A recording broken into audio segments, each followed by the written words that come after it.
Alright, kiddos, listen up and listen well.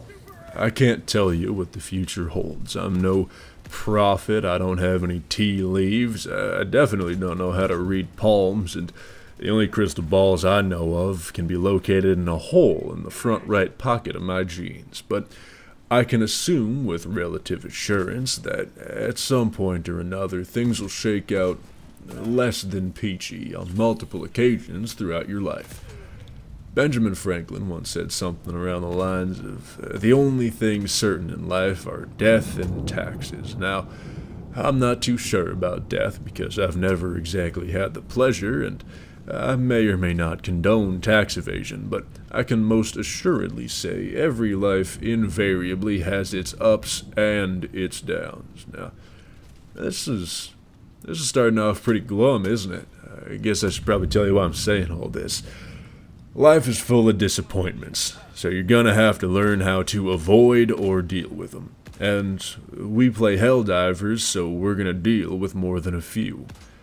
Here's a couple decisions you can make in day-to-day life to assist with that venture of dealing with or avoiding nuisances. Something you should always do to prevent undue bother and suffering is ask yourself whether or not you actually care about what's happening. Let's look at an example here, shall we? You see something that rubs you the wrong way on Instagram. You immediately dive into the comments to speak your mind because you're all hot and bothered that something dare offend you. Then you could say something rash and ill thought out that you may regret later because, let's be realistic here, every internet comment that was made in anger looks stupid in retrospect. Or you could take a moment to think. You could have a deep breath and remind yourself, hey, wait a minute. I don't actually give a shit about this at all. Why am I interacting with it? If you don't care, you basically absolve yourself of all emotional stake you have in the matter. Once that happens, you'll start realizing how unimportant things like a Twitter post actually are. Now, obviously, you're gonna have to do some distinguishing between what matters and what doesn't, but it's not exactly rocket surgery now, is it? Someone tries to irritate you, brush it off. Someone's going into cardiac arrest. How about we don't turn a blind eye to that one? Someone who tried to irritate you is now going into cardiac arrest. Well, you can go ahead and take your time looking for a coin to flip. That's a tough one. We've all heard if you don't have nothing nice to say, don't say anything at all. But I've got a better one for you. If you don't have to give a shit, and you don't want to give a shit, then don't give a shit. This next one I would recommend, depending your tendency to overthink. Now, if you let your thoughts run rampant and wander into terrible conclusions all the time, it may not be for you. Actually, it's really not for you. But if that's not you, start doing risk assessments. Take a second to envision the best case scenario and the worst case scenario. See how they weigh up against each other and then make your decision. The reason this isn't for the anxiety-ridden is because you guys will be way better at thinking of a negative situation that absolutely will not happen, no less, as opposed to a positive one. So you should skip this step entirely if you can, because you already do it most of the time and it's not going well. Yes, there is a way to get that out of your system, but we're gonna do that a different time, because it's like assembling a microwave from scraps, and I'm not Tony goddamn Stark. This one is pretty hand in hand with those last two. Temper your expectations to minimize disappointment in sketchy or unsure situations. Always look for the good in others, but don't operate off of the assumption that others are always good. When you feel like something is awry or up in the air, don't walk in with your expectations raised to the ceiling. Here's a little trick I learned at the expense of occasionally seeming like a pessimist upon first meeting. Find the bare minimum that you want out of somebody or something, and place your bar for success right on that mark.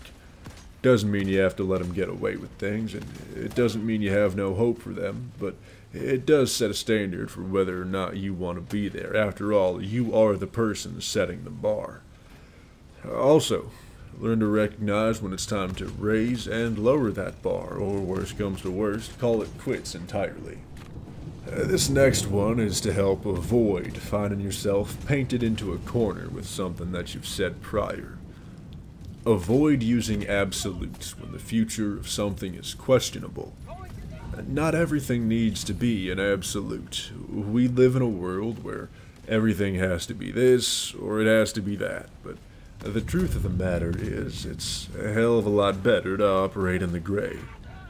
Naturally, we all have our principles, and we must stay true to those if we are to have any integrity at all.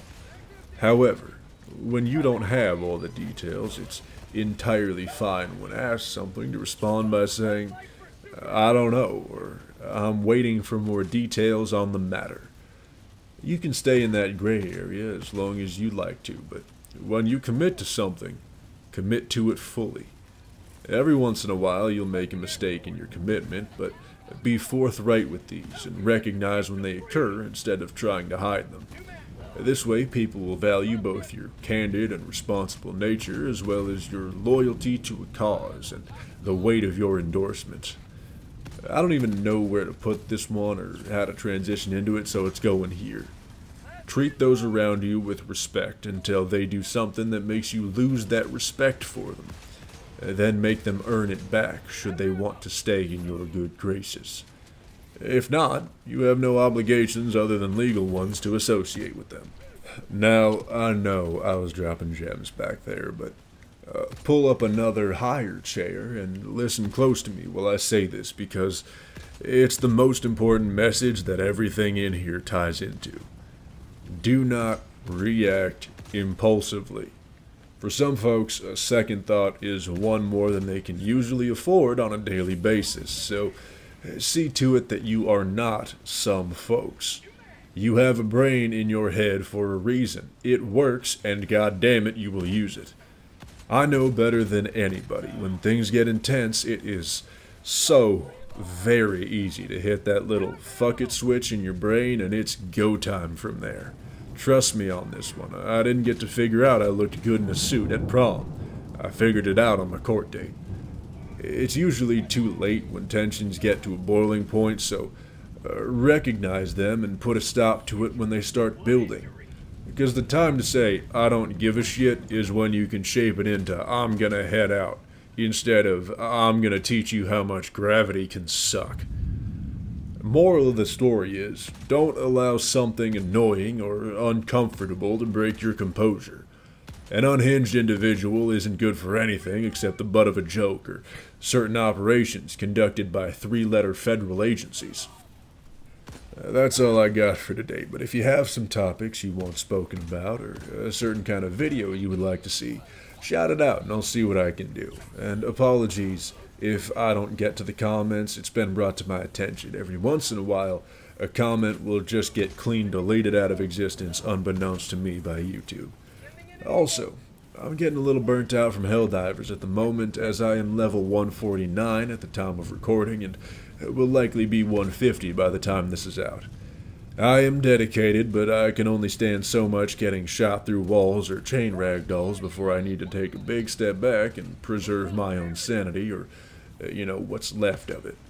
That's not to say I'm leaving. I'm absolutely not, but the next video will probably be about pirates, or we might even end up falling on Skyrim or Fallout.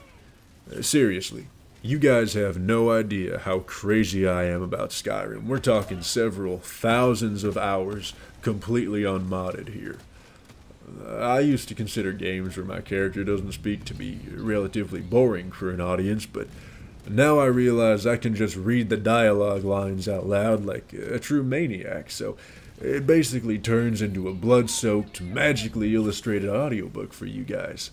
And yes, I know Deep Rock Galactic exists, and I have several gold prestige characters in that game, but for the time being, I am waiting and hoping for the life of me that crossplay ends up being incorporated into it before I pick it back up, so I can play with all the friends that I've made on Helldivers.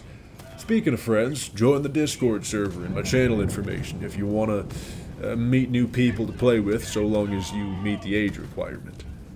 To some of you, a lot of that sounded like nonsense, but I was just answering some questions before they showed up.